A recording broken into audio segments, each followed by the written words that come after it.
আগ্রা উত্তরপ্রদেশ রাজ্যের একটা ছোট্ট শহর। এই শহরটাকে কেউ চেনে তাজমহলের জন্য, আবার কেউ চেনে আগ্রার রং বেরঙের পিঠার জন্য, আবার কেউ চেনে দেবীরাম সুইটসের সকালবেলা গরম গরম বেড়ে আর সিঙ্গারা দিয়ে ব্রেকফাস্টের জন্য।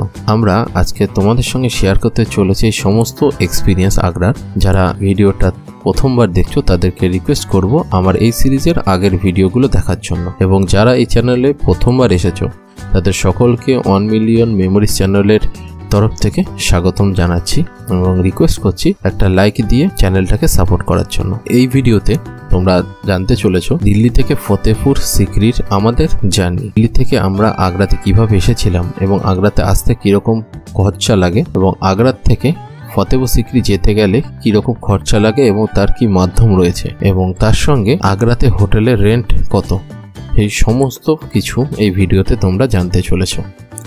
তাহলে চলো একটা লাইক দিয়ে ভিডিওটা শুরু করা যাক। Hi, good morning. আজকে হচ্ছে 14 জানুয়ারি আর এখন বাজে সকাল 5:30। আমাদের আজকে ট্রেন আছে 6:55 নিউ দিল্লি টু আগ্রা তাজ এক্সপ্রেস।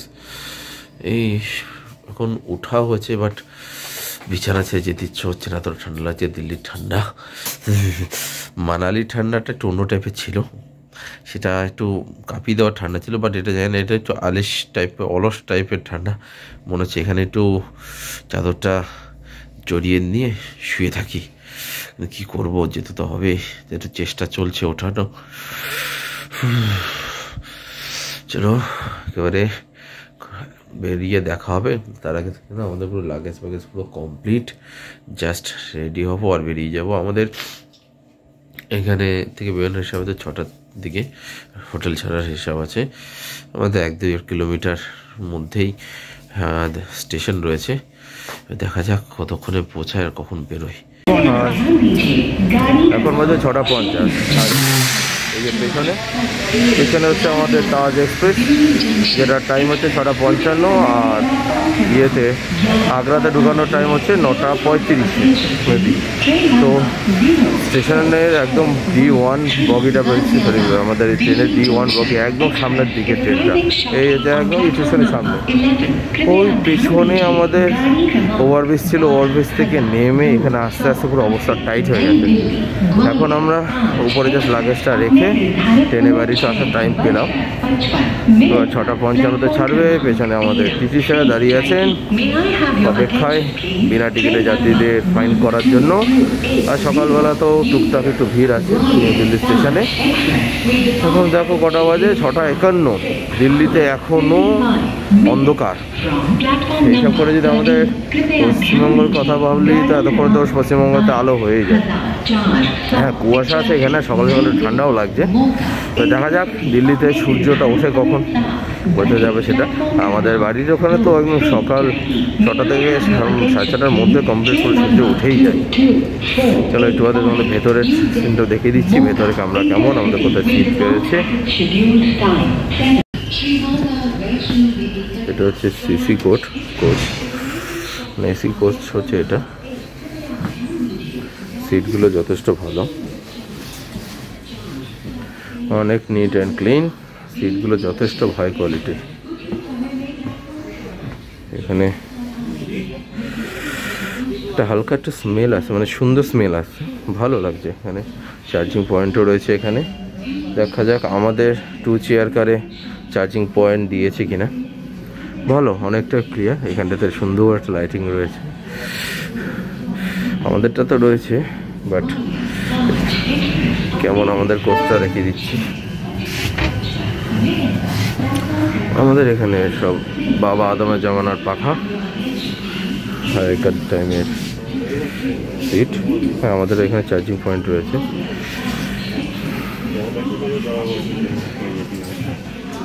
আমাদের এই সামনের দুটো আর এই পাশের দুটো।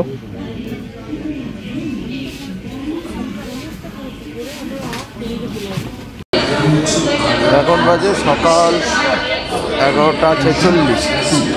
এই কুয়াশার চক্করে প্রত্যেকটা সময় আমাদের যা লেট হচ্ছে। পাঞ্জাবে যাওয়ার টাইমেও ট্রেন 3 ঘন্টা লেট, আগ্রা আসার টাইমেও ট্রেন আমাদের এখন অলমোস্ট 2 ঘন্টা লেট।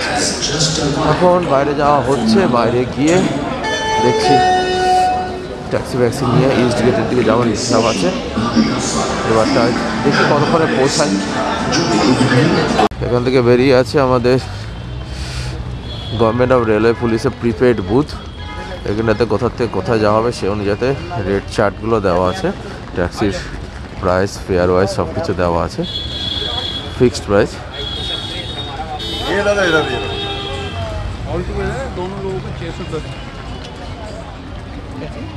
গভর্নমেন্ট রেলওয়ে পুলিশের যে কাউন্টারটা দেখানো হলো সেখান থেকে আজকের একদিনের জন্য ট্যাক্সি নিয়ে নেওয়া হলো 1270 টাকা দিয়ে। 1270 টাকার মধ্যে 20 টাকা হচ্ছে আমাদের গভর্নমেন্টের ট্যাক্স, 50 টাকা হচ্ছে এখান থেকে ইউনিয়নদের টাকা দিতে হয় সেটা। আর ট্যাক্সি এখন আমাদের সঙ্গে থাকবে সারাদিন। এখান থেকে আমরা ফতেপুর সিক্রি যাবো, ফার্স্টে আমরা যাবো হচ্ছে হোটেল খুঁজতে। হোটেলেরা নিয়ে যাবে, হোটেল খুঁজে নেবো, তারপরে দিন রেস্ট নিয়ে তারপরে খেয়ে দিয়ে আমরা যাবো ফতেপুর সিক্রি।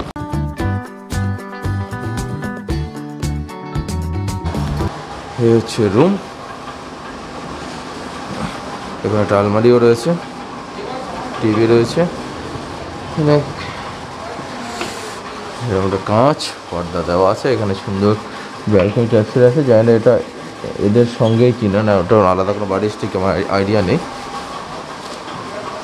আর চেয়ারটা হচ্ছে এখন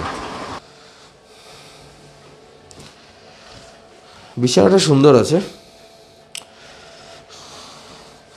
ফ্লোর কালারটাও সুন্দর আছে। এখানে একটা মিরর দিয়ে রেখেছে,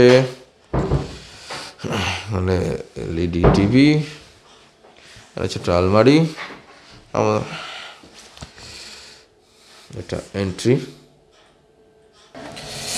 এ হচ্ছে টয়লেট। টয়লেটটা রুমের তুলনায় অতটা আমাদেরটা ভালো লাগলো না, আমাদের পাশের বন্ধুরটা এটার থেকে বেটার আছে, তাও ঠিক আছে।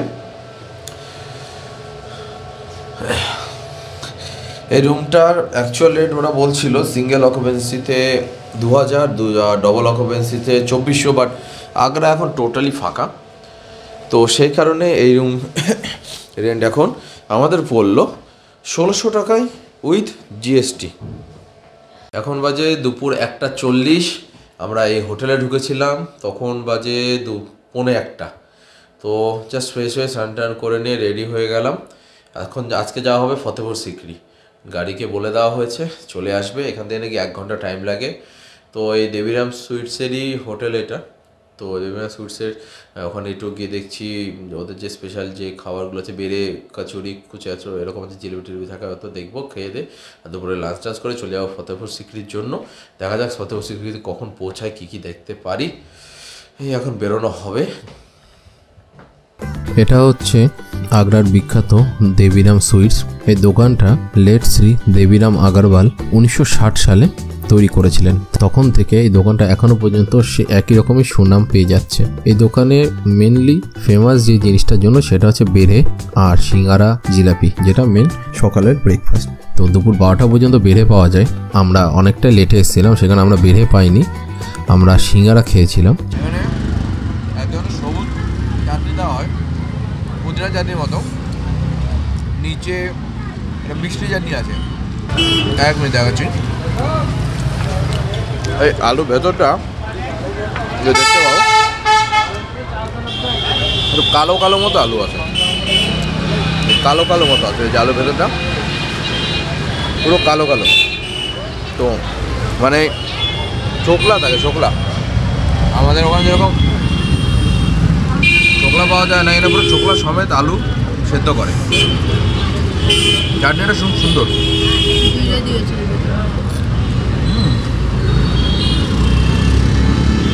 পুরো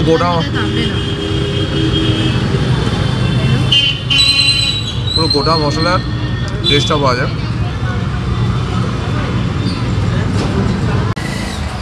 দেবীরামের সমোসা আর কচুরি, এখানকার যে কচুরি মানে খাস্তা কচুরিটা হয়, আর সিঙ্গারা দুটো খাওয়া হলো। এখন ডেস্টিনেশন হচ্ছে ফতেপুর সিক্রি।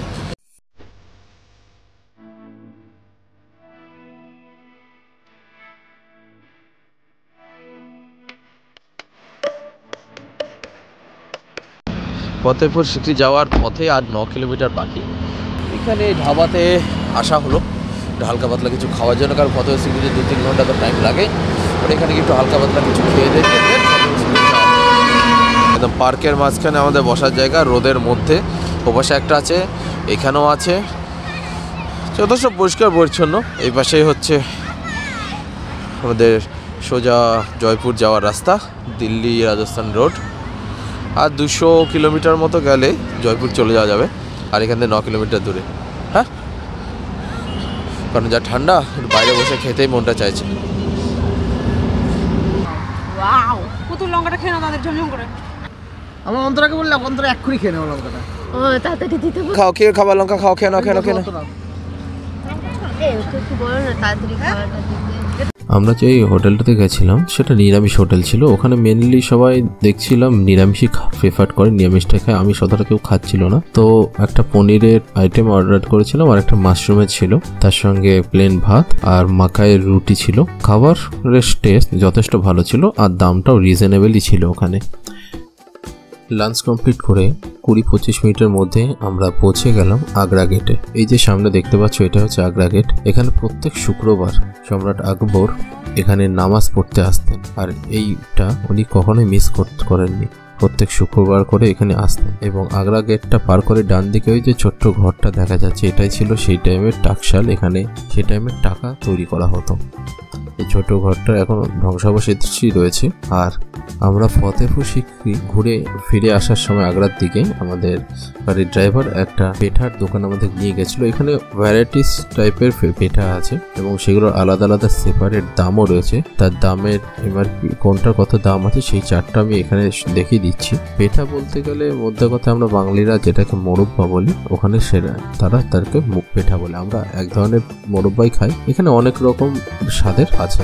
তো যারা ভিডিওটা দেখেছো, যারা ভাবছো যে আমরা ফতেপুর সিক্রিতে আসলাম এবং ফিরে আসাটাও দেখি না, আবার ফতেপুর সিক্রিটা দেখালাম না, তাদের জন্য জানতে চাইছি আমি ফতেপুর সিক্রির একটা সেপারেট ভিডিওটাই করতে চাইছি। তার কারণ ফতেপুর সিক্রি এলাকাটা এতটাই বড়, একটা ভিডিও যদি বানাতে যাই তাই অনেকটা বড় হয়ে যাবে। তাই জন্য আমি এটাকে আলাদা করে জাস্ট যাওয়া আর আসাটা দেখালাম। এর পরবর্তী ভিডিওতে তোমরা দেখতে পারবে ফতেপুর সিক্রির টোটাল ডিটেলস, ফতেপুর সিক্রির হিস্ট্রি, সবকিছু তোমরা নেক্সট ভিডিওতে দেখতে পারবে। তো এখনকার মতো ভিডিও আমি এখানে শেষ করছি। খুবই তাড়াতাড়ি নেক্সট ভিডিও আসতে চলেছে। যতদিন সবাই ভালো থেকো, টেক কেয়ার।